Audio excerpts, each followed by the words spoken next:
there! That's the Jade Chamber!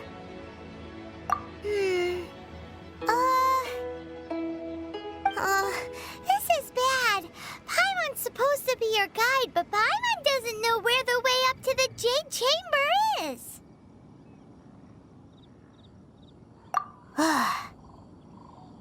Well, since we want to go to the Jade Chamber, heading to its location on the map is the sensible thing to do. Let's look around. There has to be a way up there nearby. Hey, look! There's some sort of mechanism thingy. Since this is the right place, it must have something to do with the Jade Chamber. Yes, this must be the way. Huh? It only takes us up to here. Aw, if that wind current was stronger, we'd be able to reach the top in one go. Huh? Why? Or... Oh, Paimon gets it! If it was a secret, Ganyu wouldn't have let us try to find it ourselves, right? Alright, let's follow your plan. Then we can... Oh, hang on a moment. Look down there. Looks like we've gotten close to the Guizhong Ballista. Paimon has a new idea. Why don't we shoot you up to the Jade Chamber using the ballista? Oh, right.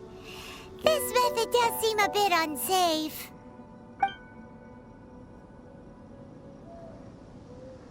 Oh, that's right.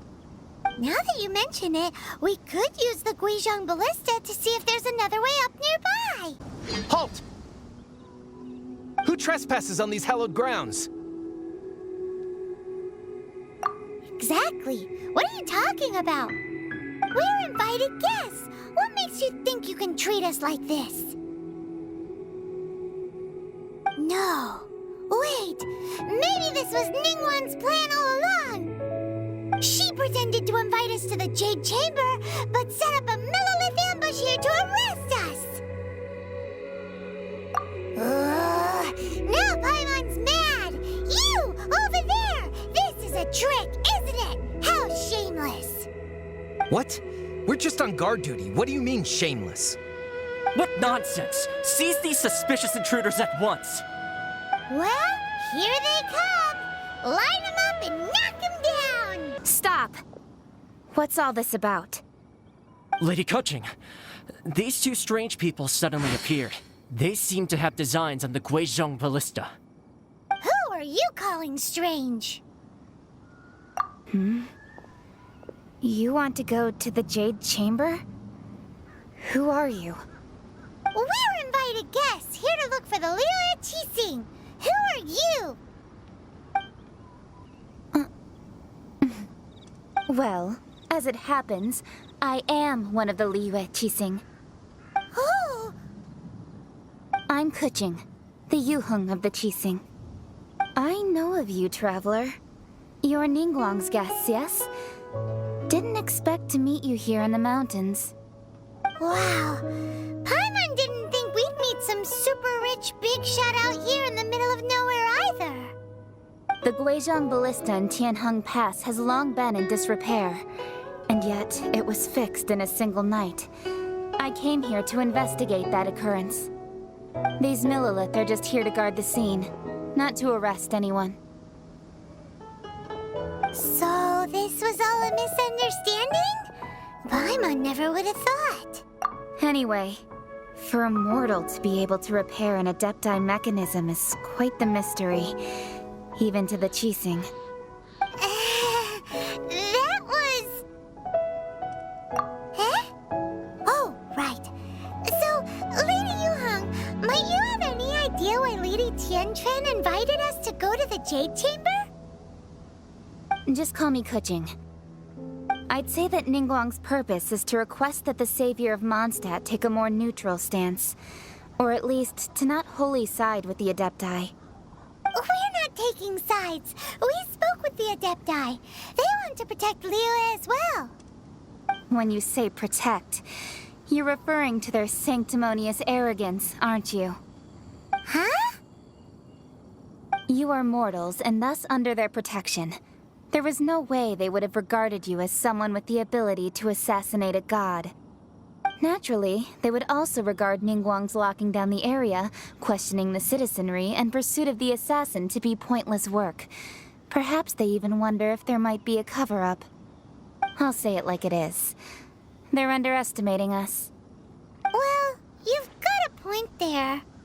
Still, this is the first time Paimon's seen a person from Liyue who doesn't respect the gods or the Adepti. Should I respect the shallow sense of time and condescension to mortals that has caused them to delay in moving against us, Qixing? Forget it. I shouldn't speak of them this way. This skepticism is mine alone, and Ningguang does not share it. Either way, I will admit that the actions of the Adepti this time were quite restrained. Rex Lapis's death is indeed an extraordinary circumstance. But to think that they would call for a council of Adepti rather than come down here directly. How surprisingly civilized of them. Well, for Ningguang, she would talk anything and everything out if she could.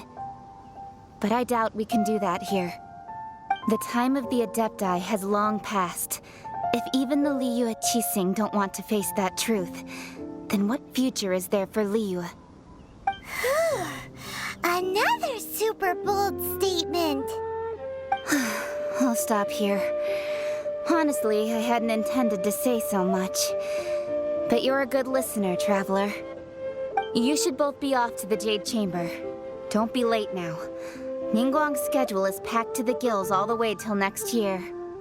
The cream of Liyue's mercantile crop all see ascending to the Jade Chamber as the greatest honor. Each brings rich gifts as they visit, all to curry a little favor with Ningguang. Wait, that's right. Greeting gifts are a staple of Liyue's culture. We need to get one. Not to curry favor or anything, just to respect Liyue's culture. All right. You can decide on your greeting gift yourselves. Let me tell you how to get to the Jade Chamber first. You didn't actually have to come to Mount Tianheng. Go back to Liyue Harbor.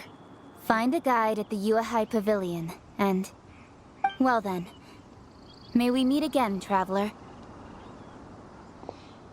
Well, that Yuheng may not respect the gods, but Paimon thinks she's a pretty cool person.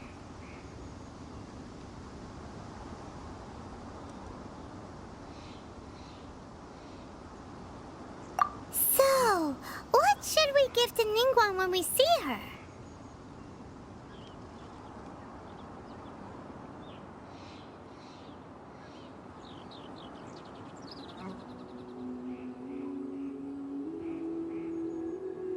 Oh, right! Paimon dreamed of an amazing snack last night. Sugar-frosted slime! Paimon has a feeling that it would be perfect for a super rich person like Ningguang. Why don't we go with that for a gift?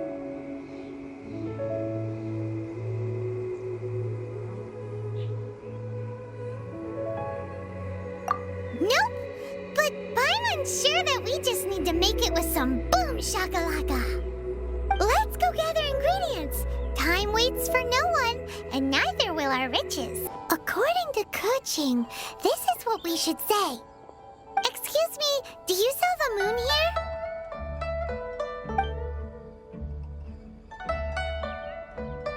Yes. How many would you like? It's not convenient to speak of numbers here. Ah, well said. Please, use this to ascend to the chamber. Yes, speaking of which, are you two the guests that Lady Ningguang has arranged to meet with today? Yep.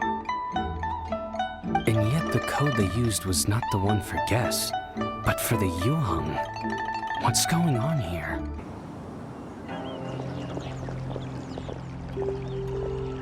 I've been waiting for you, returnee from Jueyun Karst. It's Ningguang! Since this is our first meeting, we've prepared a gift. I hope you like it. Oh, for me. You have my thanks. It seems that I have made things difficult for you, considering that you were supposed to be my guests. Oh no, it's nothing.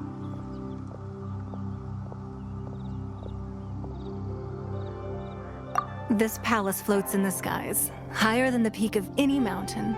From this vantage point, one may survey all of Liyue. I have been gathering the funds necessary to build it from the time I began learning the merchant's craft. And since becoming the Tianquan, I have spared no effort in hiring the best craftsmen to constantly extend it. At first, it was but the size of one room. Now, it is large enough to blot out the moon in the skies above Liyue. One day, I believe it will overshadow all 7 nations. Not many from outside Liyue earn the right to ascend to the JadeChamber. But I have been in correspondence with the acting Grand Master of the Knights of Favonius, who spoke highly of you. As such, I have been putting eyes and ears out ever since you reached Liyue. What? And I finally got wind of your movements when you were on the way to Wangshu Inn. Wait! Was Vergoldet one of your people? Just Vergoldet? No. Everyone at Wangshu Inn is one of ours.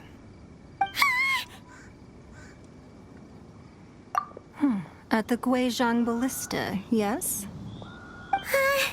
You weren't peeking on us from the skies the whole time, were you? I fear that peeking would have been a little difficult from this altitude. Our eyes and ears are more than sufficient. You two are very interesting people, after all. It would be natural to take an interest.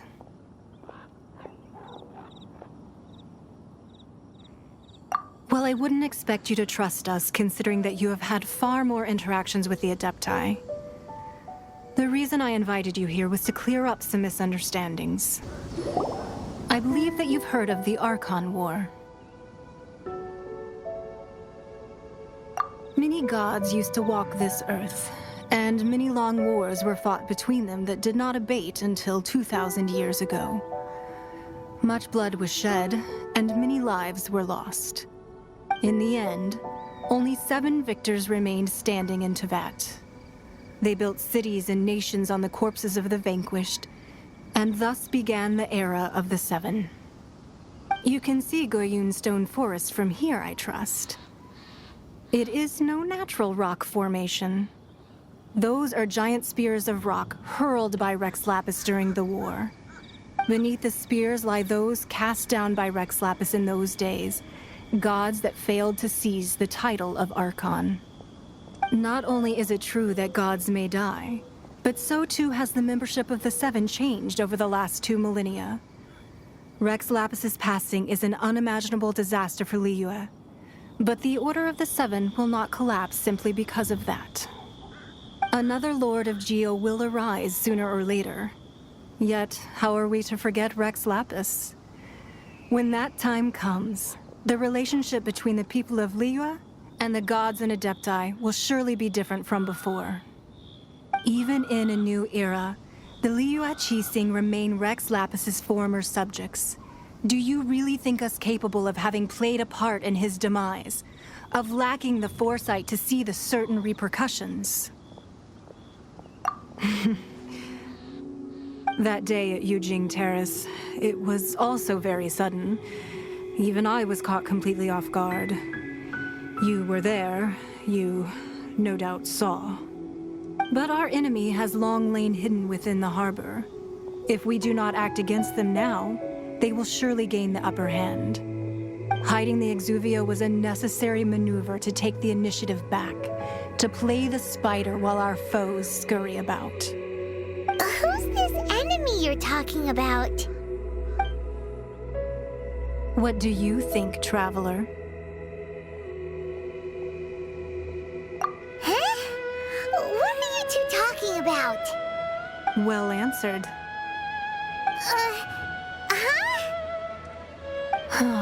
The scenery out here is fine indeed, but the wind is a little strong. Our preparations to receive guests within are complete. So please, this way.